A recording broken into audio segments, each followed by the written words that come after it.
Hi, and welcome to Hope Church Online. My name's Jason. I'm one of the pastors here at Hope. Thank you so much for spending this time with us today, whether you're gathered with your community group, watching this around television, or you are listening to this via podcast on your morning commute or a jog or bike ride around your neighborhood. Thank you so much for just spending these few moments with us. Man, I'm really excited about today's message. It's one of the hardest teachings, I think, that I've had to teach on for a long time, but I think it's also one of the most crucial and necessary ones.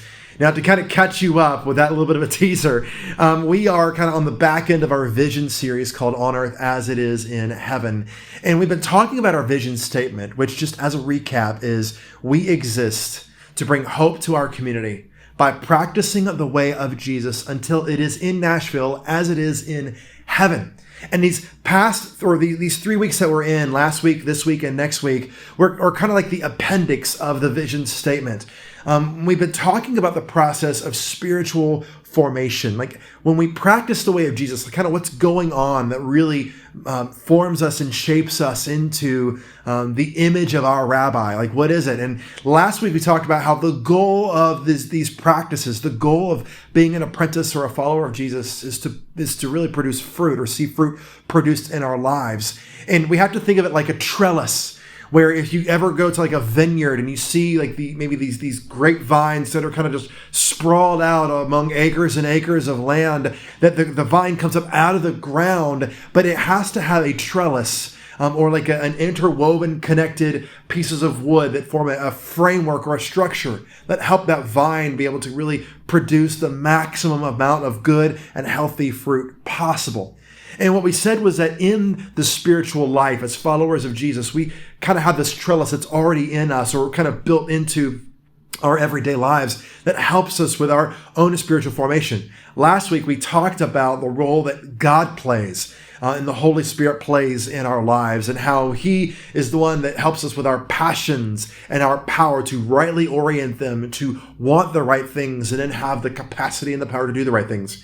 But today we're going to talk about, again, one of probably the most difficult parts of this, and it's the role that relationships form or that relationships have in our spiritual formation. So to look at that, we're actually going to be in John chapter 15. Now, as you're turning there, I just spent some time over the past couple of weeks looking at the science behind relationships, specifically the science behind friendships. And it's fascinating the amount of data that's out there that just shows us how beneficial good, deep, authentic friendships are. Now, we kind of know this, right? Like we like to have friendships, at least most of us do, but we've never really studied the science behind it before, really up until about a decade or so ago. And what's interesting is that we see that people who have really deep, lasting friendships, they actually, their stress levels are a lot lower, right? Physiologically speaking, their cortisol levels, which is that chemical in your body that's responsible for like fight or flight, right? The stress hormone, if you will, it's a lot more balanced and even. We see also that one of these really kind of cool studies that have come out recently is that people who have deep, meaningful relationships, their risk of mortality is cut in half. We see that people who have these deep, lasting friendships can double their chances of recovering from depression. They're also 4 times less likely to catch a cold, which I thought was fascinating in light of this whole pandemic that we're under. We also see, I thought this was kind of cool too, there was one study that showed that people who have deep, meaningful relationships, they actually have larger brains. Right, their brain is bigger than those who don't. I was actually talking with my kids about this recently, and my son Luca, he's like, "Well, Dad, I've got a lot of friends, so I guess that means my brain is just bigger." And I was like, "I'm not sure bigger than what, but yeah, sure, buddy, that works." One study even showed that the people who are closest to you, the people that you would say, "Man, there's something about them that I just really connect with," they even have similar DNA. It's like the same type of DNA between fourth cousins. Like, it's remarkable to see just how biologically wired we are for these deep, meaningful friendships. But the reality is that very few of us actually have those deep, meaningful friendships. And if we do, they're not always healthy. right? They're sometimes in rocky places, and we go through seasons where we're just like, I feel lonely and isolated, or seasons of like, that person's just really ticking me off, and I can't be around them right now, right? Like spouses, like, can I just get an amen for that for a second? Like, I love my wife, but there are days that, man, I'm like, we're just butting heads, and it's so hard. And so I feel like what we're going to see in our text today is that authentic friendships, authentic relationships are so necessary for us to be healthy physically, emotionally, mentally, and spiritually. But navigating through those relationships is so hard. So we're going to actually look at John chapter 15, and we're going to start in verse 12 and see what Jesus has to say about deep, meaningful, and authentic relationships. John chapter 15, starting verse 12, Jesus says this: "This is my commandment, that you love one another as I have loved you. No one has greater love than this, to lay down one's life for one's friends. You are my friends if you do what I command you. I do not call you servants any longer, because the servant does not know what the master is doing. But I have called you friends, because I have made known to you everything that I have heard from my Father." One of the things that we see when it comes to friendships and people in our lives is that the people you spend a great deal of time with are going to be one of the biggest factors in determining the course and the trajectory of your life. Jordan Peterson, a clinical psychologist that I've just really come to know and respect his writings, he says that you are the average of the people that you spend the most time around. Now, think about where you are right now, emotionally. Think about where you are in your kind of your mental space, or even in maybe your spiritual journey, or even in your physical location. Right? You did not get where you are right now by accident. Peterson suggests, and I would agree, that your current place emotionally, mentally, spiritually, and even physically is largely due to the people that you have surrounding you. Jesus, in this discourse in John chapter 15, is toward the end of his life, and he had been spending 3 years with these guys at least. And he was in this place largely because of the people he had surrounded himself with. And now, think about that for a minute. Like, you ever been around, are you ever around somebody that you're like, they're just constantly joyful and happy? When you're outside of that person's presence, and maybe you hung out for a while and you kind of leave, like, how do you feel? You feel lighter, you feel better about yourself. You're like, dude, because joy breeds joy. Think about people who are just servant-minded and humble, right? They're always complimenting you, or they're always serving other people. Like, when you're around those people, like, you kind of find this desire and drive in you to be like that. So like, man, I could really be more humble, or man, I really need to serve more. You find yourself doing these things. You know, the opposite of that's also true. You ever been around bitter people? Like people who are just constantly negative, talking negative about other people, about themselves.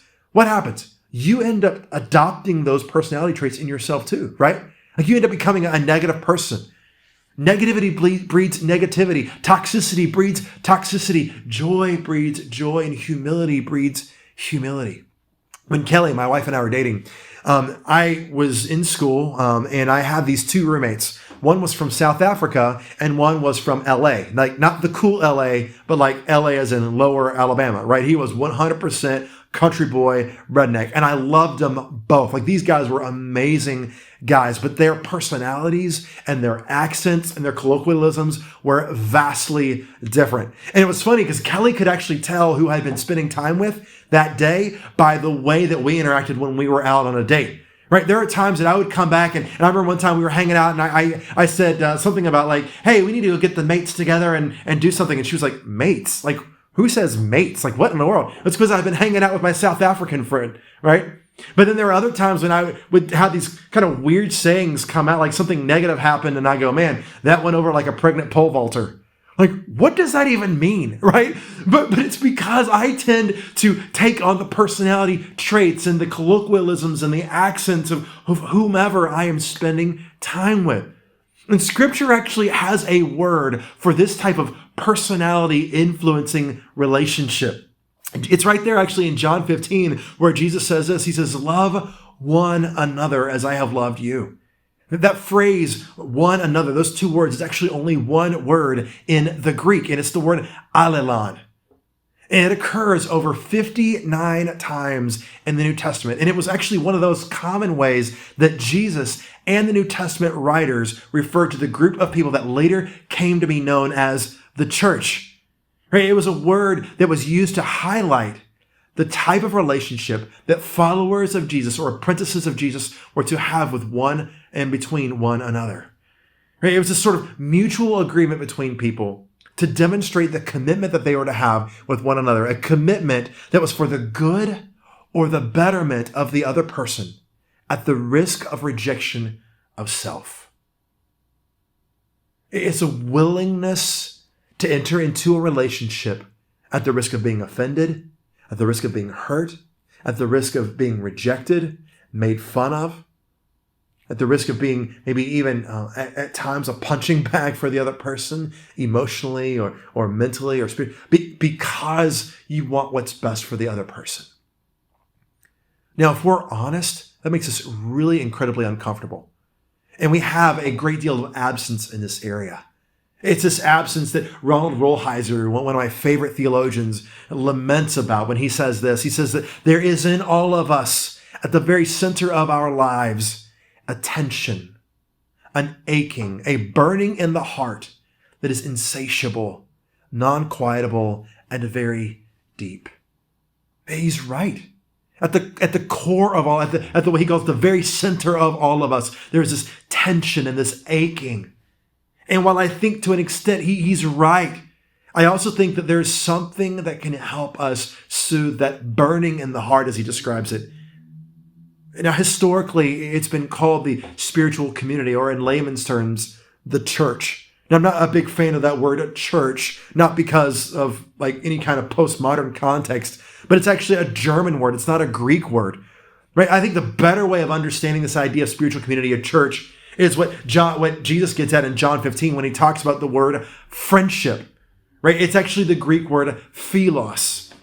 Now, the term friendship or philos is not friendship in the way that we kind of think about it right now, where you've got, like friends on Facebook who really you're really kind of more like a digital acquaintance that you use to kind of see what's going on with their life and where they went on vacation, what they had for dinner, and who they hung out with, which is just kind of creepy, right? That's not the kind of friendship that Jesus is talking about here.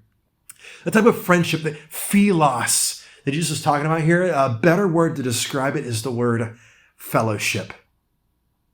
Right? Now, the idea of the word fellowship, it's actually a word that I think loses a lot of its meaning with us.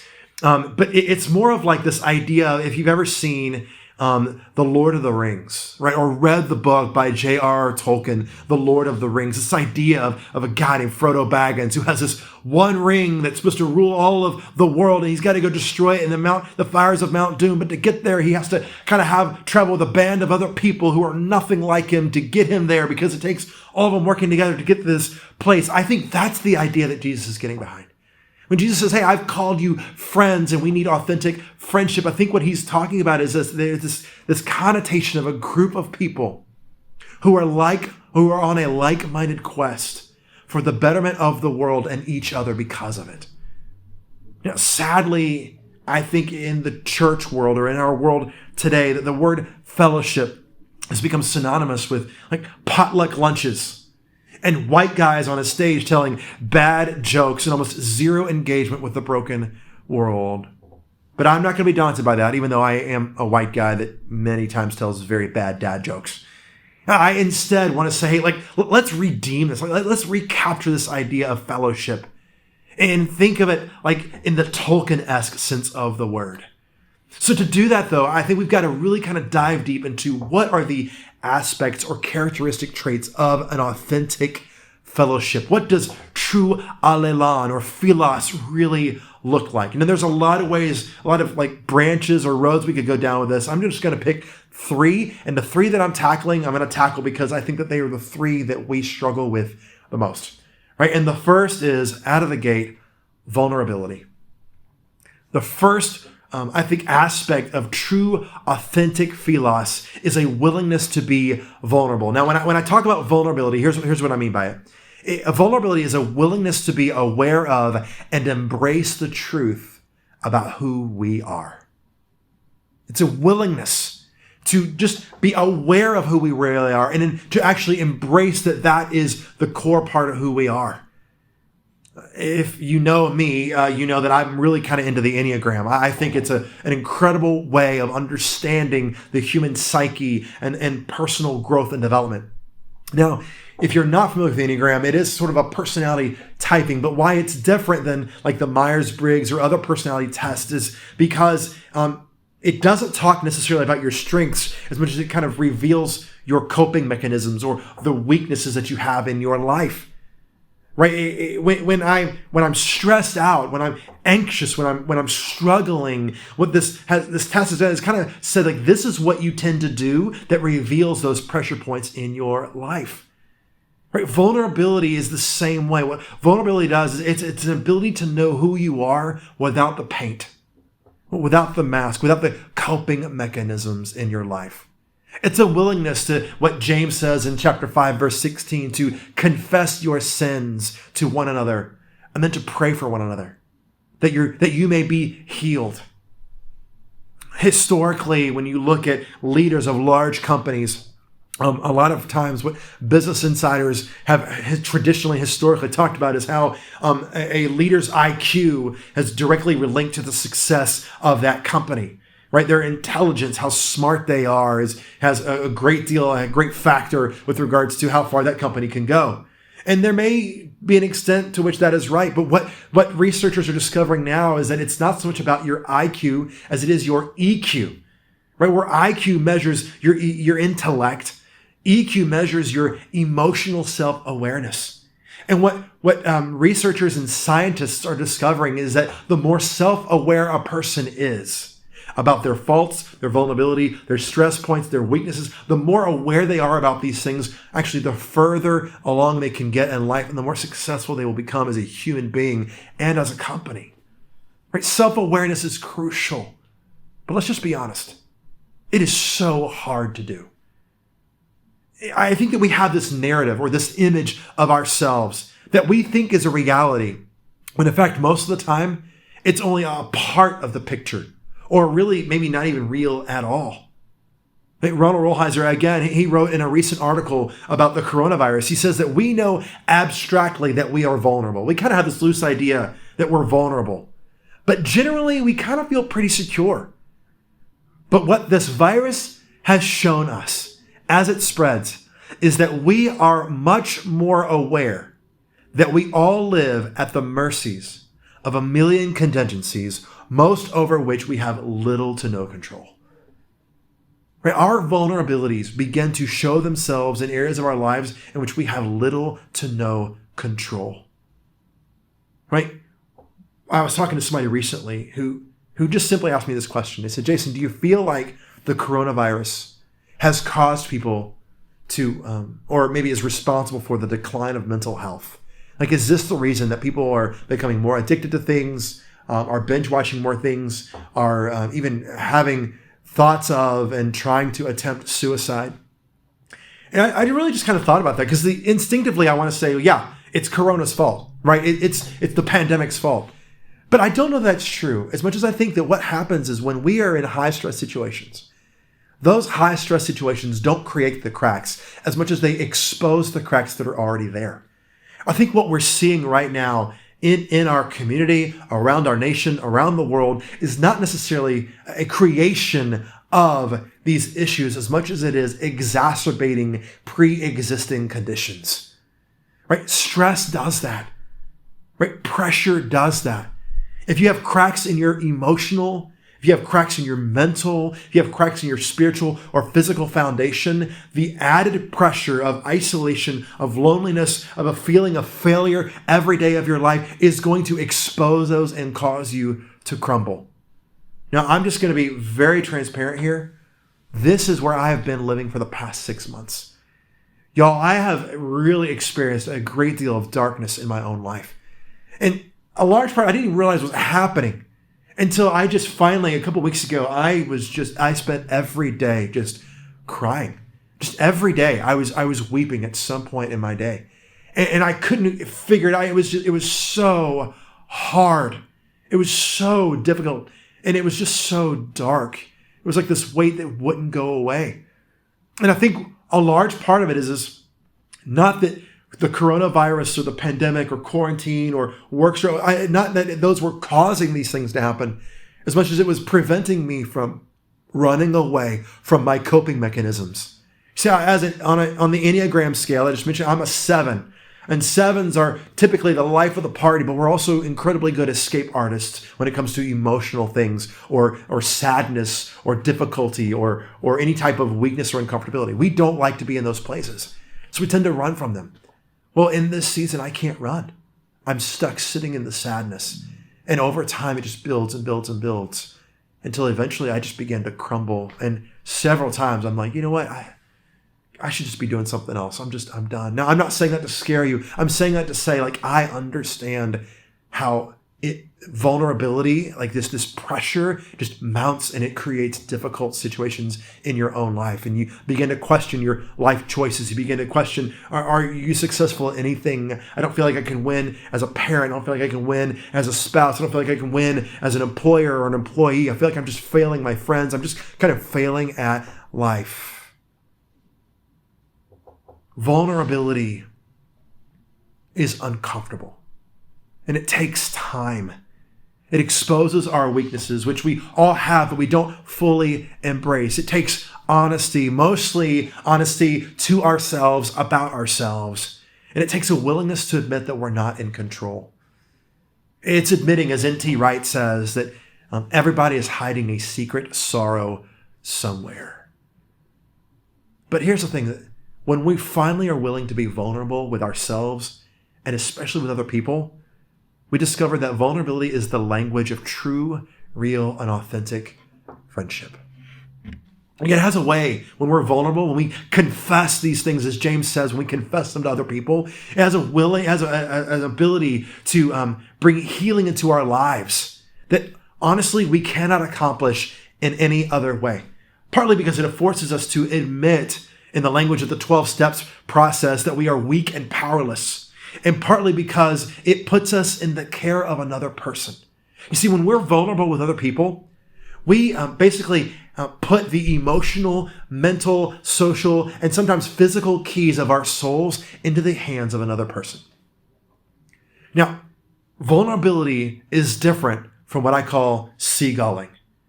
Right? We have friends in our lives, and sometimes we are the friend in our life that are what I think more equated to seagulls. You ever been to like the beach or the park and like you're hanging out with your family, your friends, and you're just kind of having a good time, and you kind of see them or hear them, like the seagulls are kind of flying overhead, and all of a sudden one just kind of flies down close to you and just drops this massive load of gross wetness on your head or your clothes or your sandwich or whatever, and then they just kind of fly away. Right? I think sometimes we have friendships in our lives, and that's kind of what they feel like, right? Like you don't hear from this person, you don't really connect with this person, and they kind of fly in and they just kind of like emotionally dump all this just crap, for lack of a better term, on you, and then they just fly away. And you don't really hear from them or see them again until they do it again. And you're like, what was that? Like, that's seagulling, right? What I'm talking about here is not seagulling.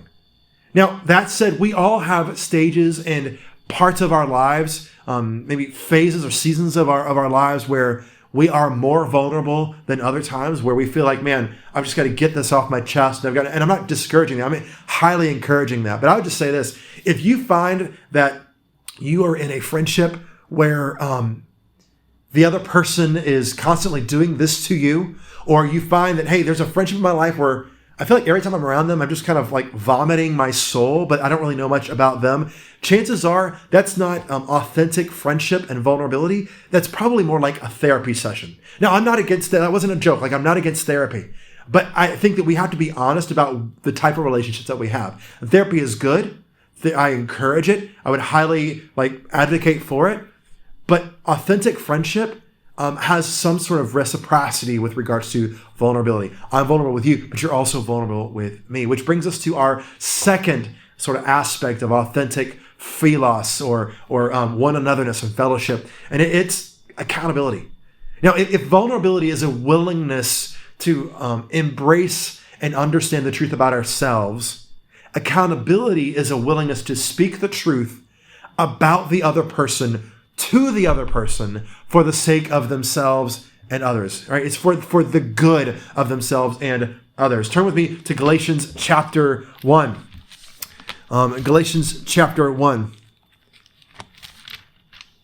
And by Galatians 1, I meant to say Galatians 6, verse 1. Let's try that again. Galatians chapter 6, verse 1. This is Paul talking.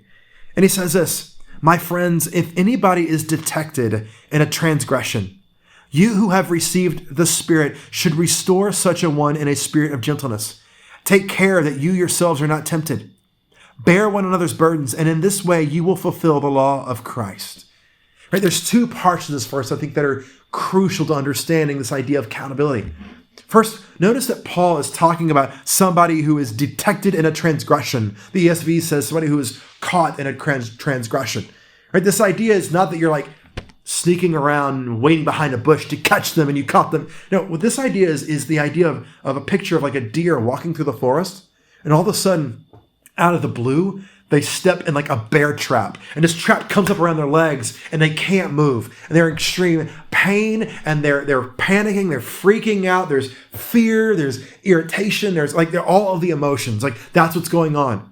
And what Paul says is this, like when you come across somebody who is in this type of crisis in their life, maybe they're falling back into old sin patterns, or maybe old relationship or emotional wounds have resurfaced from out of nowhere, like whatever it may be. This off-guardedness creates panic and fear and insecurity and anger and all of the negative feels. And what Paul says is that your role in this is not to be reactive to their pain and panic and anger. Though, let's be honest, that tends to be our first reaction, right? Our reaction should be to be that those who are spiritual should restore them in a spirit of gentleness. Now, that idea of spiritual is not like this sort of self-righteous spiritual arrogance or whatever, right? The idea behind this is an idea of somebody who is, Paul talks about the flesh and the spirit a lot, right? Those who are in the flesh of the world, those who are of the spirit, who follow the way of Jesus. And he's saying, like, look, when somebody is kind of caught in this trap of the flesh, don't just like lob grenades at them. Right? If they're like throwing all kinds of shade at you and they're being super aggressive and whatever, like interpret that as, dude, there's something deeper going on there, and don't engage that because you're not going to win. Right? Instead, somebody like recognize that for what it is and then try to restore them in a spirit of gentleness. Go, hey, dude, like sounds like something, like what's really going on here? What's the issue behind the issue? Right? Chances are you're not that mad because of the ketchup lid that wasn't screwed on tight enough. Like, what's really going on here? What is the lower sort of the deeper level of frustration, irritation? What's really happening there? Like sometimes our tendency in these kind of situations is to think of it like, let's say somebody's in the ocean, they're drowning, right? And you're kind of on the boat next, they fall overboard, and you're kind of in the boat next to them. Our tendency sometimes is to do nothing out of fear and panic of like, I don't know how to help them. I don't know what to do. And so you're paralyzed and you do nothing. But the other fear is to kind of jump in and try to do something about it. The problem with jumping in, if you've ever talked to a lifeguard or been through a lifeguarding course, what they'll tell you is that the worst thing you could do is try to save that person without some sort of flotation device. Because if somebody's drowning, they're going to grab the closest thing to them that's also floating, which is oftentimes you. So if they're flailing about and they're angry and they're just trying to figure out life and they're struggling and you jump in and you engage with them on that level, it's not going to go anywhere pretty. I mean, how many times has that been successful in your life? I know in my life, with my marriage, when my wife has that kind of attitude, then I'm like, you know what? You can get your own daggum salt. I'm not going to pass it to you, right? Like whenever, kind of a silly story, but anyway, like whenever that person's doing that, like I can't engage them. And a lot of times I have to recognize that what they're going through is not directly at me, even though it feels very personal. A lot of times there's something much deeper going on there. And what Paul says is this: when you sense that, when that's going on, don't engage that. Instead, try to restore that with a spirit of gentleness. In Paul's mind, this isn't about spiritual superiority. It's not about spiritual one-upmanship. It's about elevating the other person until eventually the water that they're drowning in is no longer a threat to their life. I love what Jordan Peterson again says about this. He says, we should make friends with people who genuinely want the best for us. Now, this isn't truth-telling about the personality quirks and the other person that drive you nuts. Right? I think sometimes we are like, I'm going to tell the truth in love, but really what we're doing is we're just spouting off things about the other person that we don't like. Things that honestly, in the grand scheme of things, are inconsequential. I worked at a company a few years ago, and there was a guy on staff there, and we really had a hard time connecting. Like, I really wanted to be engaged with this person. I really wanted to just do life with this person. I kind of liked them or the idea of them, but we butted heads. And one day he was like, we just need to have a conversation. I was like, great, let's have a conversation. And we go and we sit down as Burger King. We, awkwardly kind of ordered some food and just kind of sat in front of us while, I'm just kind of waiting for him to say whatever. And he hands me this stack of papers. He's like, here, I want you to look at this. We're going to look at this together. And he pulls out his own stack. And it was a list of things that he didn't like about me. And what's interesting is that this list was 10 pages long, single-spaced, typed out. And it was 10 pages of, I don't like it when you do this. I don't like the way you say this word. I don't like it when you have this kind of reaction. I don't like it. And some of these things, honestly, like in his defense, I'm sure there was some validity to it.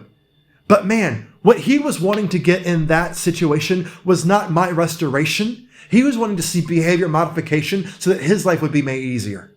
Y'all, this is not what I'm talking about when I'm talking about accountability.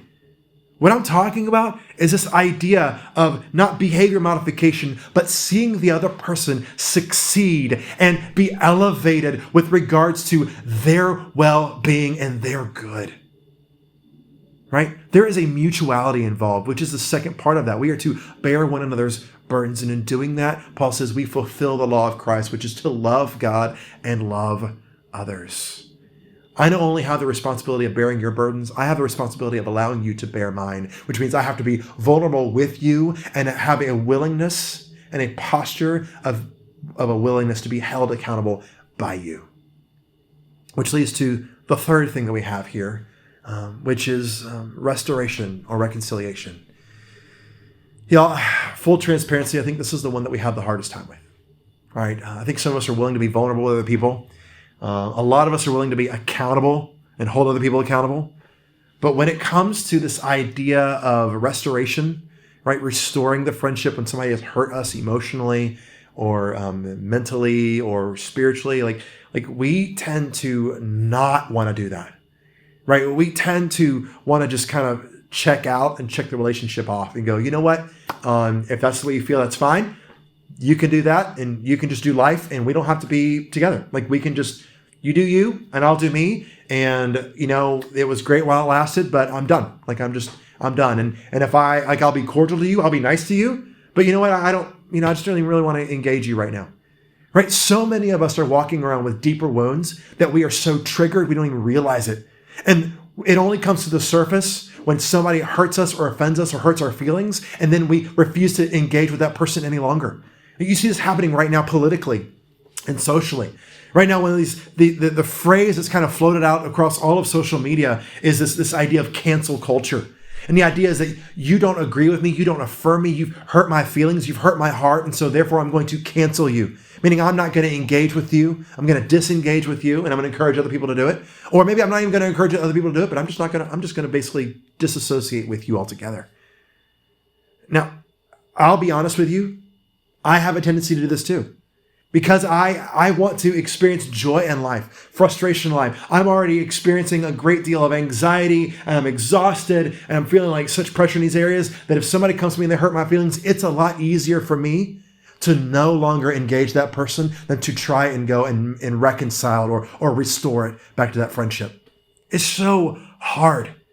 But the reality is this is not at all in lines with Jesus' teachings on relationships. Turn with me to Matthew chapter 5. This is the middle of the Sermon on the Mount, which is probably this is like Jesus' manifesto for what it looks like to be a follower of his in the world today. And he says this in Matthew chapter 5, starting in verse 21.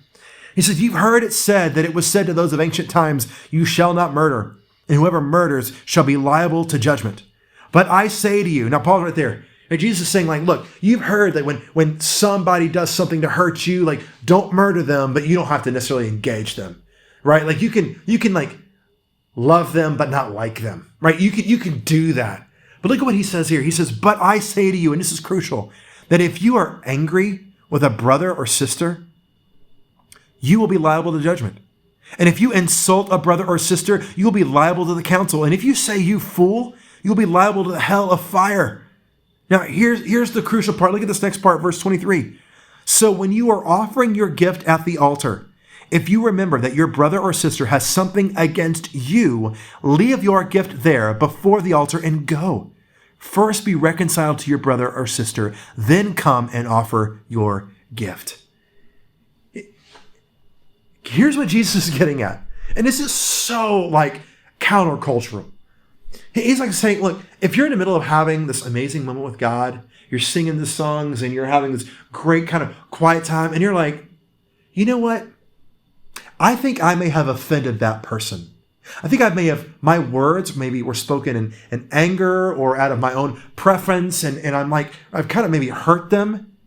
What Jesus says is this: it's not their job to come to you and say, hey, you hurt my feelings, or I didn't like the way. It's your job to go to them and go, hey, I recognize that when I made this comment, or I made this decision, or I did this action, that may have hurt you. And I kind of, for right now, the relationship is more important to me than being right. Let's work through this. And I even think that Jesus goes so deep as to say this, that there are those of us in our lives, we have yet to experience the blessing and the healing and the joy and the peace of God because we still have these relationships that we've not engaged with on a reciprocity level, a restoration type of level, a reconciled level. There are things I think God wants to do for us and to bless us, but God's like, that's not going to happen until you get this right first. You got to go fix this. Gosh, how many of us, though, would be like, well, maybe I'd rather not have that thing because that person really hurt me. It's so hard. And I think we even see this hard in Jesus' life. In John 15, what we just read, what does Jesus say to his disciples? He calls them friends. He's like, you guys are my friends. Now, this was unheard of because in Jesus' relationship with his disciples, his apprentices, he was the rabbi, they were the student, right? There is no equality there. He's the teacher, they're the learner. And what he's saying to them in John 15 is this: we are equals, we are peers in this, and that's unheard of. He says, we are friends. And then what you see 3 chapters later in John 15 is that Peter, who's supposedly one of Jesus' best friends, even denies the fact that he knows them. I mean, he goes out of his way when people are like, dude, aren't you with that Jesus cat? And he's like, what? No, dude, I've never seen a dude before in my life. I have no idea who that guy is. You're a liar. I don't know. No, that's not me. It doesn't sound like friendship. But then get this. John chapter 20. Look at this. John chapter 20, starting in verse 19. It says this. This blew my mind when I first read this. It says that when it was evening on that day, the first day of the week, this is the day that Jesus came back to life, right? He died. He was brutally murdered, tortured. He was all alone. Everybody left him. And then he comes back to life on Sunday. And it says, when it was evening on that day, the first day of the week, and the doors of the house where the disciples had met were locked for fear of the Jews, Jesus came and stood among them and said, peace be with you. Think about that for a second.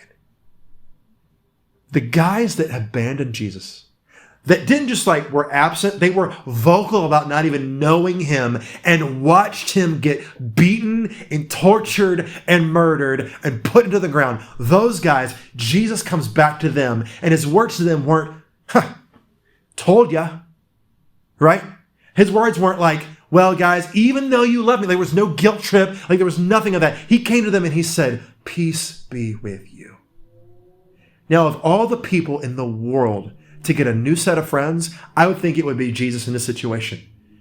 But he still goes back. What? We don't do that. But as a follower of Jesus, we cannot have authentic friendships and authentic fellowship without reconciliation. Why? Because reconciliation is the way of Jesus. Scholars tell us actually that in John 15, when Jesus calls them friends, it's actually the same type of verbiage that he uses for the word love. He uses the word friend and love synonymously. They mean the same thing in Jesus' mind, right? Reconciliation is crucial because it is the way of love. As Father Richard Ward says, he says, love is the only thing that can change the human heart. Let me just kind of close with this. Like, a lot of us do one or two of these really well, right? We may do vulnerability, may have that down, or we may do accountability really well, but it's very few of us actually do all three really well. Now, I'm not saying you're supposed to do this with every person. Like, there's not enough time in the day, and you don't have enough capacity emotionally, mentally, or spiritually, or physically to do this with every single person. Even Jesus only had 3 guys who were like on the inner circle. I'm not saying don't be honest. I'm not saying don't be real. Like, you guys know me. You know, I would never say to not do those things. But what I'm saying is, like, to really go deep in these friendships is very rare. So here's what I would like for you to do. Like, some of us only have like one person in our life that we're like, hey, for our lifetime, we'll have this one. Some of us are a little bit more ambitious. We may have 4 or 5. The goal isn't to rack them up. The goal is to have a group of individuals who are with you on a like-minded quest for the betterment of the world, what Jesus calls the kingdom of God, and each other because of it. So here's what I want you to do. I want you to think about the relationships you have in your life, the ones that are closest to you. And just answer this question. Who are you willing to be vulnerable with? Who knows the real you? So again, who are you willing to hold accountable? Right? Who do you know so well that you can genuinely seek their good and well-being, and they will give you that permission to speak into them? Who are you right now? Let me just ask you, who in your life do you feel like you need to forgive? Or maybe who do you feel like you need to pursue forgiveness from? Now, if you don't have anybody, let me just encourage you, this week, reach out to at least one person. Now, I'm not saying that you have to spill your guts on your first friend date. Like, don't do that. I'm just saying, like, get together, have a meal or something to drink together, and then begin to explore this.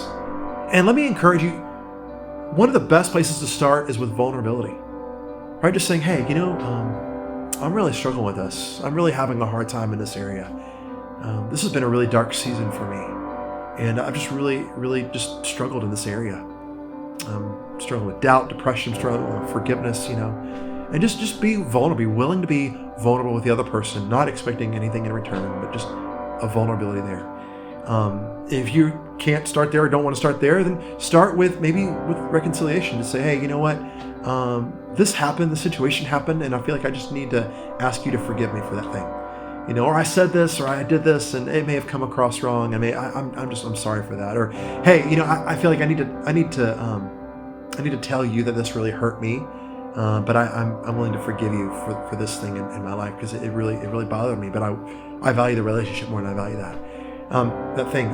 Don't start with accountability. Like, that's not going to go well for you, right? Like, don't start with just kind of trying to fix the other person.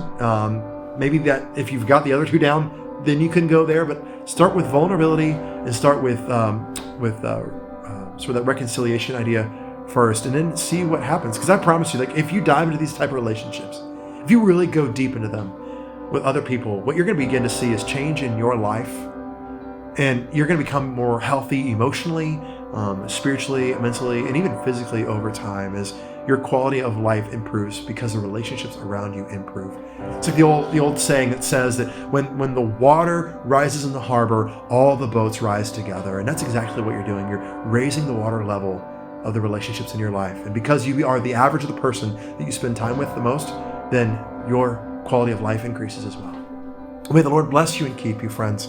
May He make His face shine upon you and be gracious to you and give you His peace.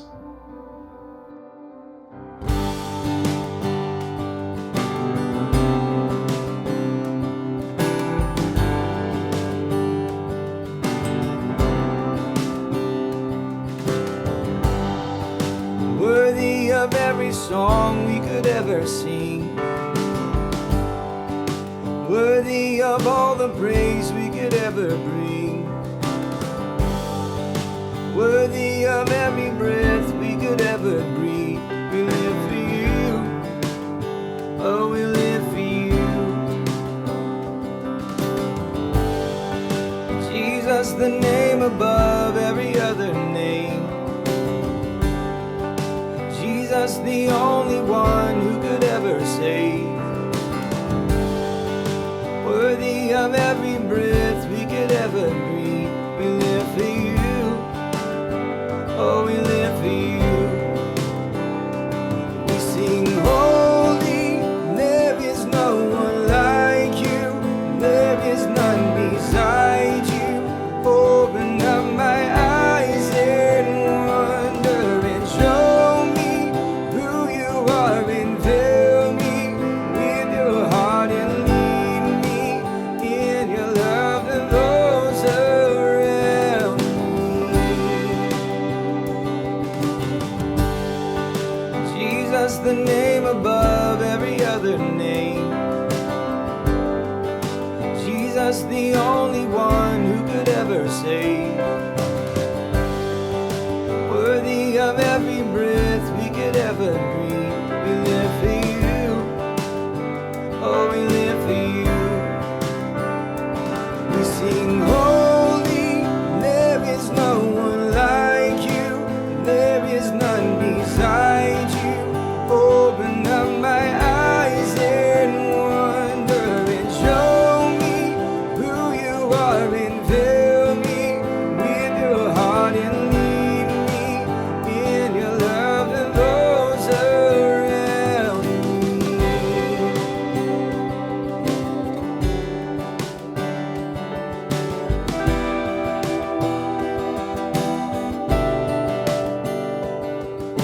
And I will build my life upon your love.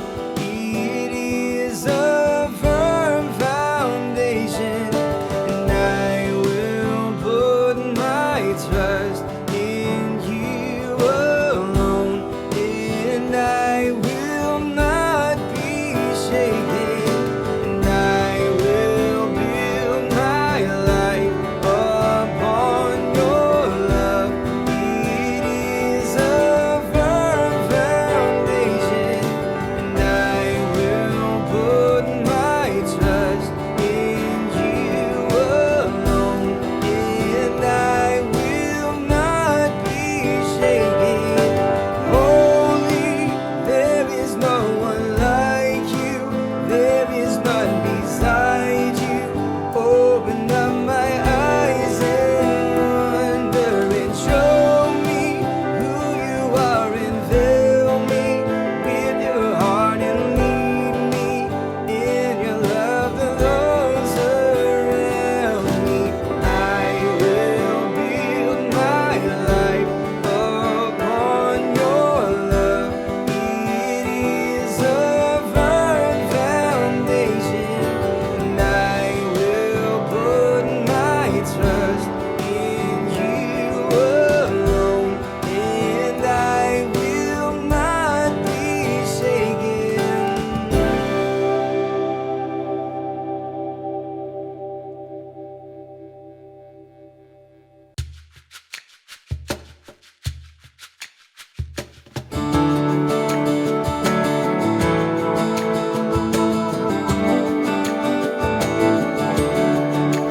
Come thou fount of every blessing, to my heart you sing thy grace. Streams of mercy never ceasing, call for songs of loudest praise. Teach me some melodious sonnet, sung by flaming tongues above. Praise the mountain fixed upon it, mount of thy redeeming love.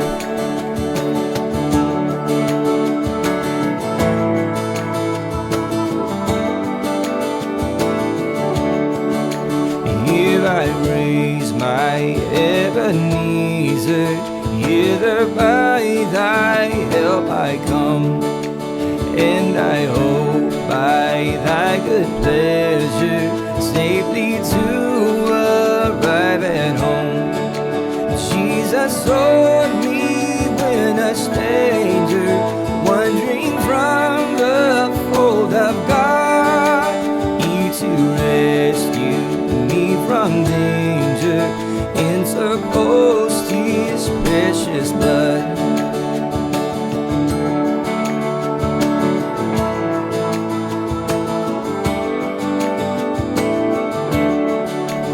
Oh, to grace, how great a debtor daily I am constrained to thee. And let thy goodness like a fetter bind my wandering heart to thee.